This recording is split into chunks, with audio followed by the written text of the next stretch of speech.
এদিকে আওয়ামী লীগের নিষেধাজ্ঞা নিয়ে ভারত ও রাশিয়ার অ্যাকশন শুরু। চারদিক থেকে ফেসে গেলেন তারেক রহমান। ডিসেম্বরের মধ্যেই দেশে ফিরবেন শেখ হাসিনা।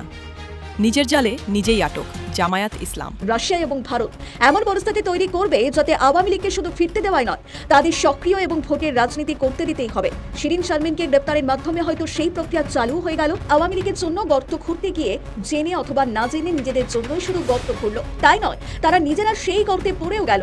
দিল্লিতে বাংলাদেশের পররাষ্ট্রমন্ত্রীর আবদার বনাম ভারতের 4 শর্ত। অজিত দোভাল এবং জয়শঙ্কর সব জবাব আওয়ামী লীগকে রাজনীতিতে ফেরাতে হবে। শর্ত না মানলে বিশ্বজুড়ে একনায়কতন্ত্রের তকমা ও অবরোধের হুমকি। এখন আমি বলছি যে আওয়ামী লীগের জন্য সুখবর, আরেকটি সুখবর আসছে। জামাত খুব সূক্ষ্মভাবে বুঝতে পারছে যে আওয়ামী লীগ কিভাবে ফিরছে, কিভাবে আসছে। এই যে স্থানীয় সরকার নির্বাচনটা যদি দলীয় প্রতীকে না হয়, তাহলে তো আওয়ামী লীগ চলে আসবে। তাহলে বাংলাদেশকে কি ভারত কোনো গুরুত্ব দিচ্ছে না? কিংবা বাংলাদেশে এখন নির্বাচনের মধ্য দিয়ে যে সরকার ক্ষমতায় বসেছে, অর্থাৎ বিএনপি সরকার, তাদেরকে কি কোনো গুরুত্ব দিচ্ছে না কিংবা পাত্তা দিচ্ছে না, নাকি তাদের সঙ্গে কোনো সম্পর্ক তৈরি করতে চাচ্ছে না কিংবা সম্পর্ক পুনঃস্থাপন করতে চাচ্ছে না? দর্শক, নতুন একটা নিউজ আপনাকে স্বাগতম।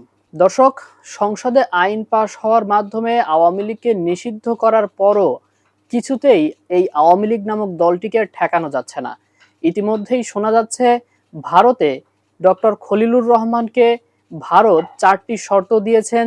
সেই 4টি শর্তের মধ্যে একটি হচ্ছে আওয়ামী লীগকে রাজনীতিতে ফেরাতে হবে। এছাড়াও ভারতীয় গণমাধ্যম দাবি করছে যে এবার ভারত এবং রাশিয়া একজোট হয়ে এই আওয়ামী লীগকে সাহায্য করতে মাঠে নামতে চলেছে। দর্শক মন্ডলী, এছাড়াও আওয়ামী লীগের একজন গুরুত্বপূর্ণ নেতা তিনি বলেছেন এই 2026 সালের ডিসেম্বর মাসের মধ্যেই সাবেক প্রধানমন্ত্রী শেখ হাসিনা বাংলাদেশে ফিরতে চলেছে। প্রিয় দর্শক, আপনার কাছে কি মনে হয় এত প্রতিকূলতার মাঝেও কিভাবে সাবেক প্রধানমন্ত্রী শেখ হাসিনা এই ডিসেম্বর মাসের মধ্যে ফিরতে পারে?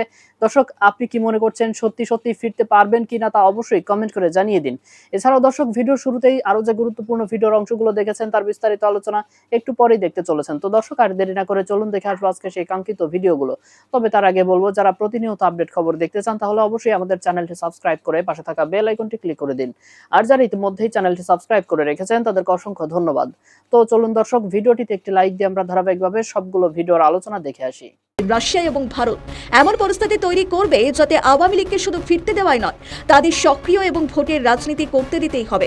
আজকের আসল বিষয়ে আসার আগে আওয়ামী লীগের সমর্থকদের জন্য ছোট করে কিছু বলা প্রয়োজন। আওয়ামী লীগ যাদের শিখর স্বাধীনতায়, তাদের নতুন করে ফেরার না ফেরার কি আছে? যাদের স্থান জনগণের হৃদয়ে, তাদেরকে কাগজ থেকে মুছলেই কি আর না মুছলেই কি? সরকারের বদলে সংবিধানের পাতায় যা খুশি লেখা হতে পারে, কিন্তু আওয়ামী লীগকে নিয়ে মানুষের হৃদয়ে যা লেখা আছে তাকে মুছে ফেলা যাবে কি? যদি প্রথমবার আওয়ামী লীগের জন্যই বিপদ আসতো তাহলে হয়তো কিছু মানুষের ভয় হতো, কিন্তু যে দল পাকিস্তানের বর্বর সেনার বুলেটকে পাত্তা দেয়নি, যে দল বঙ্গবন্ধুকে বর্বরিচিত হত্যার পরও শেষ হয়ে যায়নি, সেই দলকে এই সংসদকে ভয় পাবে? যে সংসদকে বর্তমান নেতারা মহান সংসদ বলে আখ্যায়িত করছেন, সেই সংসদের জনগণের প্রতিনিধিত্ব হলো 30 থেকে 32%, মানে 65%-এর বেশি মানুষ ভোটে অংশগ্রহণই করেননি। তাই আজ নয়তো কাল আওয়ামী লীগ ফিরবেই। মুক্তিযুদ্ধের সময় যে দেশ পাকিস্তানের পক্ষে ছিল, সেই আমেরিকা এখন ভাঙনের মুখে।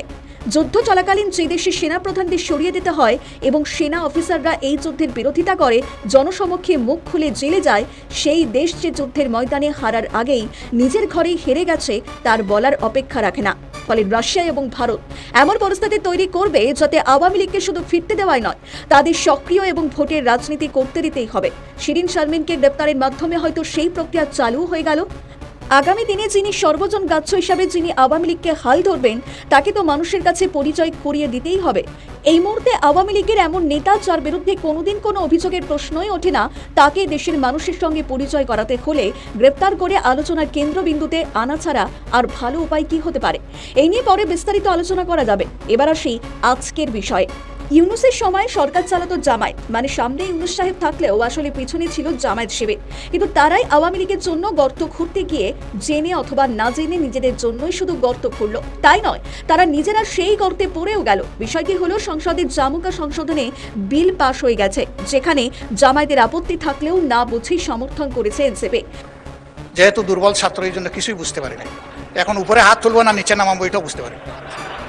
এখন যদি সংসদ সদস্য হিসাবে কিছু না বুঝে হা বলি, এইটা হবে অপরাধ। যদি না বুঝে নাও বলি, এইটাও হবে অপরাধ। জাতীয় মুক্তিযোদ্ধা কাউন্সিল বিল সম্পর্কে জাতীয় নাগরিক পার্টি এনসিপি তাদের কোনো আপত্তি নেই। এই বিষয়টি সংসদে নজরে আনার জন্য তারা লিখিতভাবে আমার অনুরোধ করেছেন।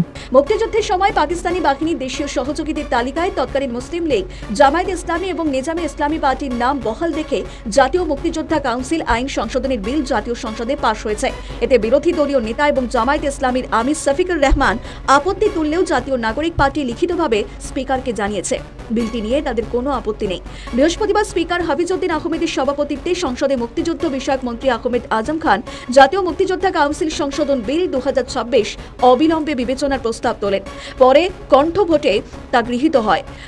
দফাওয়ারি অনুমোদনের পর বিলটি সর্বসম্মতিক্রমে পাশ হয়ে যায়। এর ফলে মুক্তিযুদ্ধ বিরোধী পার্টি হিসাবে জামায়াত ইসলাম পার্টির নামে সাংবিধানিকভাবে শিলমোহর দেওয়া হয়ে গেল। এটি যে জামায়াতের জন্য কতটা বিপদ তা ধীরে ধীরে টের পাবে জামায়াত। তারা আওয়ামী লীগের জন্য গর্ত খুঁড়তে গিয়ে এখন নিজেরাই সেই গর্তে পড়ে গেল। এটি বুঝেই জামায়াতের আমির সাংবাদিক সম্মেলনে বলে বসলেন, বিএনপির থেকে আওয়ামী লীগ ভালো ছিল। হাসিনা খারাপ কিন্তু হাসিনার নীতি ভালো। তো বিএনপির সমস্ত ভুলই ছিল মানুষকে ধোঁকা দেওয়া এবং প্রতারণা করা। তারা সেই একই ফ্যাসিজমের পথে হাঁটছে। আসলে এরপরেই শুরু হবে খেলা। বিএনপির বিরুদ্ধে রাস্তায় নামলেই দেশদ্রোহীর তকমা দিয়ে ওই আয়নাঘর দেখিয়ে দেওয়া হবে। একটা সুখবর নিয়ে কথা বলতে এসে খবর হলো, দলীয় প্রতীকে হচ্ছে না স্থানীয় সরকার নির্বাচন। জামাত খুব সূক্ষ্মভাবে বুঝতে পারছে যে আওয়ামী লীগ কিভাবে ফিরছে, কিভাবে আসছে। আওয়ামী লীগকে একদম আউট করে দিয়ে, আওয়ামী লীগকে দেশ ছাড়া করে দিয়ে এই দেশবিরোধী জামাত চেয়েছিল সেই মাটিটা দখল করবে তারা। এই যে গত নির্বাচনের মাধ্যমেই সেই প্রক্রিয়াটা তাদের ছিল, আগে থেকে ছিল যে আওয়ামী লীগ চলে গেছে মানে তারা সবকিছুর হর্তাকর্তা, তারা সব দখল করবে। এখন আবার বুঝতে পারছে যে এই যে স্থানীয় সরকার নির্বাচনটা যদি দলীয় প্রতীকে না হয় তাহলে তো আওয়ামী লীগ চলে আসবে। এই জায়গা থেকে জামাত গতকালকে এই আইন পাশের ক্ষেত্রেও বিরোধিতা করেছে এবং এই আইন সহ আরও কিছু আইন পাশের ক্ষেত্রে বিরোধিতা করে সংসদ থেকে ওয়াকআউট করেছিল। এখন আমি বলছি যে আওয়ামী লীগের জন্য সুখবর, আরেকটি সুখবর আসছে। আওয়ামী লীগের ভাইরা, বোনরা, আওয়ামী লীগাররা হতাশ হয়ে গেছেন। ভাই, হতাশার কিছু নেই। আওয়ামী লীগ আছে, আওয়ামী লীগ থাকবে। আওয়ামী লীগ বাংলাদেশের হৃদয়ের সাথে, মাটির সাথে, মানুষের সাথে জড়িয়ে আছে। আওয়ামী লীগ কোথায় যাবে? এই যে একটা অপরচুনিটি এলো, শীঘ্রই নির্বাচন হবে, হয়তো কুরবানি ঈদের পরেই এই নির্বাচনটার প্রক্রিয়া শুরু হবে। স্থানীয় সরকার নির্বাচন প্রথমে হয়তো সিটি কর্পোরেশন নির্বাচন দিয়ে শুরু হবে, কারণ স্থানীয় সরকারের সব বডি খালি ফাঁকা, ইউনিয়ন থেকে সিটি কর্পোরেশন পর্যন্ত সব আওয়ামী লীগ সরকারের পতনের পরে সব জায়গা বাতিল করে দেওয়া হয়েছে। সব নির্বাচনগুলো বাতিল করে নির্বাচিত চেয়ারম্যান বা মেয়রদেরকে বাতিল করে দেওয়া হয়েছে। এর ফলে স্থানীয় সরকার নির্বাচনটা হওয়া অতীব জরুরি, হতেই হবে। ঈদের পরে এটা শুরু হবে। আমি খানিক আগে বললাম, আওয়ামী লীগের ভাইরা, আপনারা, বোনরা, আপনারা এখন দলের নিষেধাজ্ঞা উঠলে দলীয় কার্যক্রম শুরু করবেন, কিন্তু দলের সাথে স্থানীয় সরকারের নির্বাচনে কোনো সম্পর্ক নাই। দলীয়ভাবে মনোনয়ন দেওয়ার আর কোনো ব্যবস্থা নেই। আপনি নৌকা মার্কা নিয়ে আপনাকে নির্বাচন করতে হবে না। আমি একটু হাসির কথা বলি, আপনি হারিকেন মার্কা নিয়ে নির্বাচন করুন, আপনি বাঁশ মার্কা নিয়ে নির্বাচন করুন, তাও নির্বাচন করুন। স্বতন্ত্র হয়ে যান, সাধারণ মানুষ হয়ে যান, সাধারণ মানুষের সাথে মিশে যান, সাধারণ মানুষের কাতারে নেমে যান। দলের কথা এখন আপনার বলার দরকার নেই। দলের স্থগিতের নির্বাহী আদেশ প্রত্যাহার হলে তারপরে বলেন যে আমি আওয়ামী লীগের, কিন্তু আপনি আওয়ামী লীগ করেন, কিন্তু এখন সেটা আপাতত একটু স্টপ রাখেন, রেখে কার্যক্রম শুরু করেন। স্থানীয় বডিটা যদি আপনি দখল করেন নির্বাচনের মাধ্যমে, দখল বলতে দখলদারিত্ব নয়, নির্বাচনের মাধ্যমে মানুষের মন জয় করার মাধ্যমে, বাংলাদেশ কিন্তু রেডি হয়ে আছে আপনাকে ভোট দেওয়ার জন্য। এই যে গত 18 মাসের ইউনূস সরকার এবং 2 মাসের বিএনপি সরকার নিয়ে এখনো মানুষ দ্বিধা দ্বন্দ্বে, এখনো স্বস্তির জায়গায় কিন্তু এখনো আসেনি বাংলাদেশ। সেই জায়গায় মানুষ কিন্তু বলতে শুরু করেছে, বলছে যে আমরা আগেই ভালো ছিলাম। সেই আগেই ভালো ছিলাম জায়গাটা থেকে, ইমেজটা থেকে বা অনুভূতির জায়গাটাকে ক্যাচ করেন। আগে স্থানীয় সরকারের বডিগুলা আয়ত্তে আনেন, তারপরে জাতীয় নির্বাচন। এটা আওয়ামী লীগের জন্য একটা বিশাল সুযোগ, বিশাল অপরচুনিটি। আওয়ামী লীগ ফিরে আসার জন্য, নির্দল হিসেবে, স্বতন্ত্র হিসেবে ফিরে আসার জন্য এই সুযোগটা যে কোনো মূল্যে। আওয়ামী লীগ প্রধান শেখ হাসিনা অসংখ্যবার বিভিন্ন বক্তব্যে বলেছেন যে এখন থেকে যত নির্বাচন হবে পেশাজীবী সংগঠন, ওই যে আইনজীবী সংগঠনগুলোর নির্বাচনে ব্যাপক সাফল্য আসছে। স্থানীয় সরকার নির্বাচনগুলোতে অংশগ্রহণ করার নির্দেশ দিয়েছেন তিনি। কাজেই সারা বাংলাদেশে ব্যাপকভাবে নির্দল হয়ে যান, নির্দল হয়ে স্বতন্ত্রভাবে কাজ করেন, কাজ করে সেগুলো আয়ত্তে আনেন এবং আয়ত্তে আনা সম্ভব। এবং স্থানীয় সরকারে আওয়ামী লীগের হানাহানি হবে, বিএনপির সঙ্গে ফাটাফাটি হবে, বিভিন্ন জায়গায় জামাতের সাথে ফাটাফাটি হবে। জামাতের শক্তি সামর্থ্য সারা বাংলাদেশে কতটুকু আপনারা জানেন। মূল ফাটাফাটিটা বিএনপির সঙ্গে হবে, জামাতের সাথে হবে, হোক। কিন্তু স্থানীয় সরকারে যারা নির্বাচনে অংশগ্রহণ করতে চান তাদের জন্য এটি একটি বিরাট সুযোগ। এর মাধ্যমে আওয়ামী লীগ ফিরে আসার একটা আরেকটা উইন্ডো ওপেন হলো। আওয়ামী লীগ তো ফিরবেই, এতে কোনো ডাউট নেই, কোনো সন্দেহ নাই। জামাত এটিকেই ভয় পাচ্ছে, তাদের যে স্বপ্ন ছিল যে ওই মাটিটা, আওয়ামী লীগের মাটিটা দখল করবে, এই জন্যই তারা এই আইনটা পাশের সময় গতকাল সংসদে ওয়াকআউট করেছে। জামাত আওয়ামী লীগকে ধ্বংস করে দিয়েছে, ধ্বংসগত মানে আইনগত ভিত্তিগুলো তৈরি করেছে জামাত। আর মাঠে ময়দানে টর্নেডো করেছে বিএনপি, সেটা তারাও করেছে, তাদেরও দায় আছে। কিন্তু এই যে আইনের ফাঁদে ফেলেছে কিভাবে, আপনি চিন্তা করুন। আন্তর্জাতিক অপরাধ ট্রাইব্যুনাল জামাত দখল করেছে, পুরো বিচারাঙ্গন জামাত দখল করেছে, অধ্যাদেশ জারি করেছে, আওয়ামী লীগের স্থগিত কর্মকাণ্ড স্থগিতের অধ্যাদেশ জারি করে নিষেধ করে রেখেছে, স্থগিত করে রেখেছে। যারা করেছে এখন অলরেডি অনেকে পালাতক। এই যে আন্তর্জাতিক অপরাধ ট্রাইব্যুনালের চিফ প্রসিকিউটর তাজুল, এ কি দেশে আছে? এখন দেশে নাই, যতদূর আমরা জানি যে দেশে নাই। এরা পালাতে বাধ্য হবে। কাজে আওয়ামী লীগের একটা খুব বড় সুযোগ এসে গেল স্থানীয় সরকার নির্বাচনের মাধ্যমে পূর্ণোদ্যমে মাঠে নামার।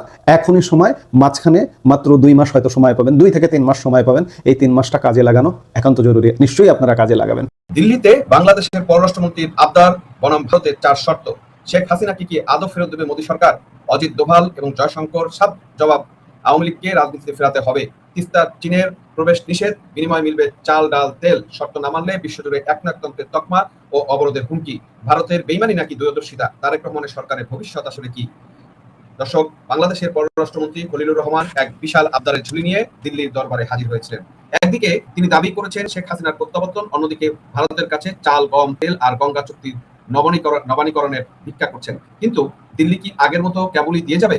না, সময় বদলে গেছে। ভারতের পররাষ্ট্রমন্ত্রী এস জয়শঙ্কর এবং জাতীয় নিরাপত্তা উপদেষ্টা অজিত দোভাল এই বৈঠকে যা বলেছেন তা বর্তমান সরকারকে বা বাংলাদেশকে তথাকথিত বিপ্লবী সরকারের গালে এক বিশাল চপেটাঘাত। ভারত পরিষ্কার জানিয়ে দিয়েছে তারা বেইমানি করতে জানে না। আজ আমরা আলোচনা করব দিল্লির সেই রুদ্ধদ্বার বৈঠকে কি শর্ত দেওয়া হয়েছে এবং কেন শেখ হাসিনাকে কোনোদিন এই সরকারের হাতে তুলে দেওয়া হবে না। ভিডিওটি শেষ পর্যন্ত দেখুন, কারণ আজ আমরা বাংলাদেশের কূটনীতির নগ্ন চেহারা ফাঁস করতে যাচ্ছি।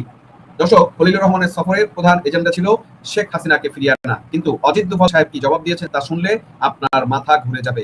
ভারত স্পষ্ট করে বলে দিয়েছে যে শেখ হাসিনা ভারতের মেহমান এবং ভারত তার পুরনো বন্ধুর সাথে কখনো বেইমানি করবে না। ভারত শর্ত দিয়েছে শেখ হাসিনাকে তখনই ফেরত দেওয়া হতে পারে যদি তার বিচার রাজনৈতিক উদ্দেশ্যে না হয়। কিন্তু বর্তমানে বাংলাদেশে যেভাবে ঢালাও মামলা আর প্রতিহিংসার রাজনীতি চলছে, তাতে ভারত নিশ্চিত যে শেখ হাসিনাকে ফেরত দেওয়া মানে তাকে মৃত্যুর মুখে ঠেলে দেওয়া।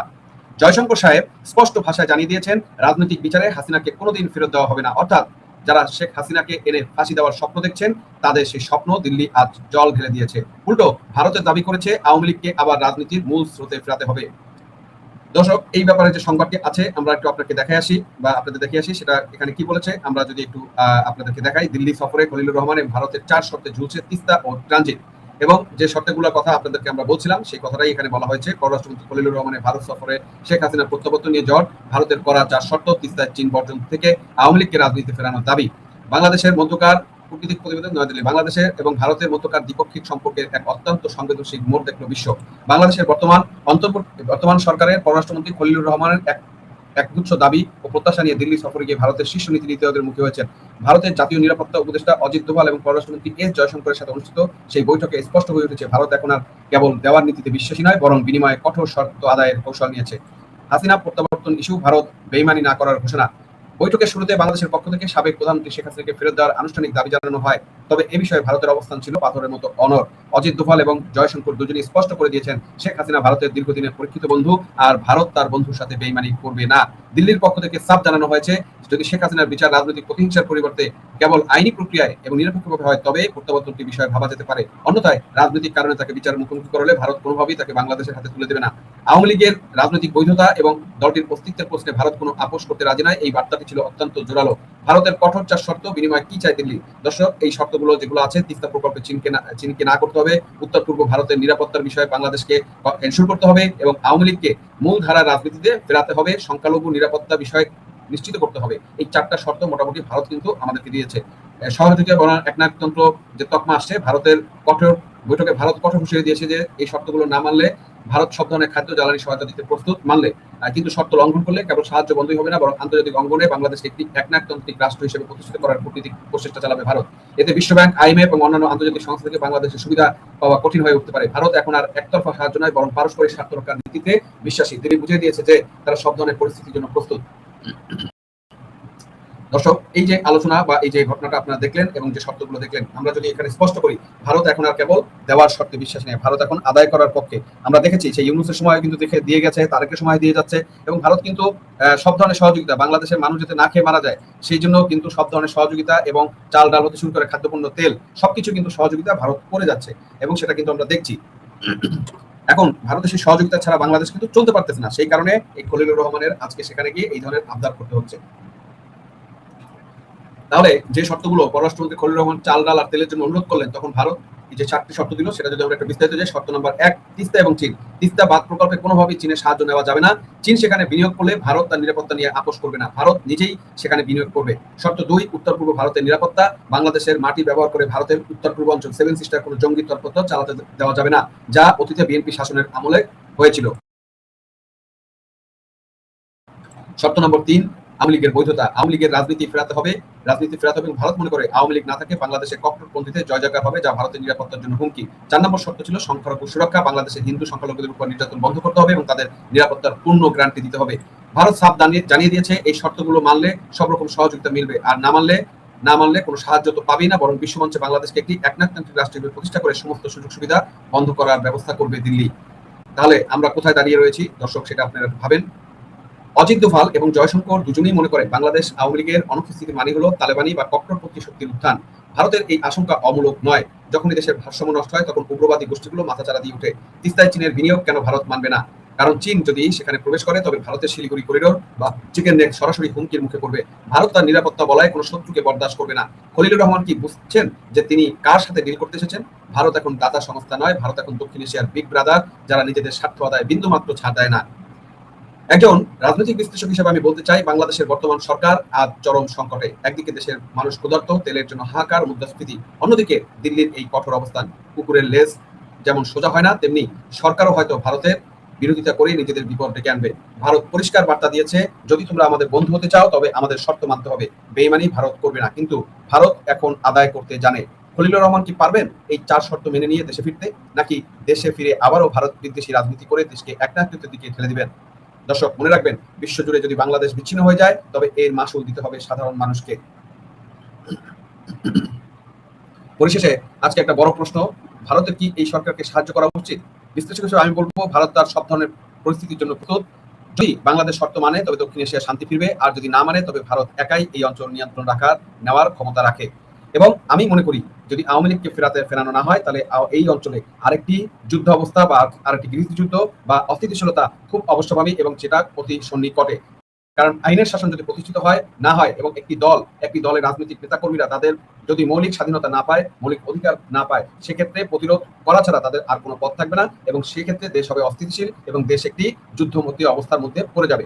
এবং আওয়ামী লীগ কিন্তু এখন পর্যন্ত এই বিষয় নিয়ে কোনো ধরনের কথা বলে নাই, কারণ তারা চায় না তাদের সাজানো গুছানো এই বাংলাদেশটা আবার ধ্বংস হয়ে যাক। কারণ যুদ্ধ মানেই ধ্বংস, যুদ্ধ মানেই দেশের ক্ষতি, যুদ্ধ মানেই দেশের মানুষের মৃত্যু, যুদ্ধ মানেই রক্ত, যুদ্ধ মানেই হচ্ছে ক্ষুধা, যুদ্ধ মানেই হচ্ছে শিশু হত্যা। সুতরাং আওয়ামী লীগ এমন কোনো ঘটনা চায় না যেটা বাংলাদেশের জন্য ক্ষতিকর হয়। কিন্তু পরিস্থিতি যদি এমন পর্যায়ে চলে যায়, এমন পর্যায়ে যদি থাকতে থাকে, তাহলে কিন্তু আসলে বাঁচার জন্য হলো মানুষ যেমন ঘুরে দাঁড়ায়, পাল্টা আঘাত করে, সেরকম আওয়ামী লীগকে পাল্টা আঘাত ছাড়া কোনো উপায় থাকবে না। এই জিনিসটা বিএনপি যত তাড়াতাড়ি বুঝবে, এই পররাষ্ট্রমন্ত্রীরা যত তাড়াতাড়ি বুঝবে, এই দেশের জন্য তত মঙ্গল। আমরা আগেও বলেছি, আবারও বলি, গত 18 মাস বিএনপি সরকার, ইউনূসের সরকার সফল হয়নি কেন? এর একটা মাত্র কারণ, এর প্রধান কারণ হচ্ছে বাংলাদেশে অস্থিতিশীলতা বন্ধ না করতে পারা, মব সন্ত্রাস চালু করা এবং মানুষের জীবনের জানমালের নিরাপত্তা দিতে না পারা। এবং এ কারণে কিন্তু বিদেশিরাও বাংলাদেশে বিনিয়োগ করতে আসে নাই। বাংলাদেশের বিনিয়োগকারীরা কিন্তু নতুন করে কোনো বিনিয়োগ করবে না, কারণ কারোর বিনিয়োগের নিরাপত্তা বাংলাদেশে নেই, এবং সেই নিরাপত্তা নেই বলে, নিরাপত্তা পাবে না বলে কেউ কিন্তু বিনিয়োগ করবে না। আপনারা দেখেন, তারেক রহমানের সরকারের প্রায় 2 মাস হলো, কোনো বিনিয়োগের আশা, কোনো বিনিয়োগের বাণী আমাদের কাছে আছে কিনা? কিন্তু নাই। তারেক রহমান সরকার যদি আওয়ামী লীগকে রাজনীতিতে না ফেরায় এবং দেশকে স্থিতিশীল বা ইনক্লুসিভ সমাজ ব্যবস্থার দিকে না যায়, এই বাংলাদেশে বিনিয়োগ হবে না, বাংলাদেশের সামনে দুর্ভিক্ষের দিকে যাবে এবং অস্থিতিশীলতার দিকে যাবে। এটা একদম স্পষ্ট। প্রিয় দর্শক, আমি আশা করছি সবগুলো ভিডিওই আপনি মনোযোগ সহকারে দেখেছেন। সেই সাথে দর্শক, এই ভিডিওগুলো সম্পর্কিত যদি কোনো তথ্য বা মতামত থাকে তাহলে তো অবশ্যই কমেন্ট করে জানিয়ে দিন। এতক্ষণ সাথে থাকার জন্য ধন্যবাদ। নিউজটি শেষ করছে এখানেই, ফিরছে আগামী ভিডিওতে নতুন কোনো টপিক নিয়ে। আল্লাহ হাফেজ।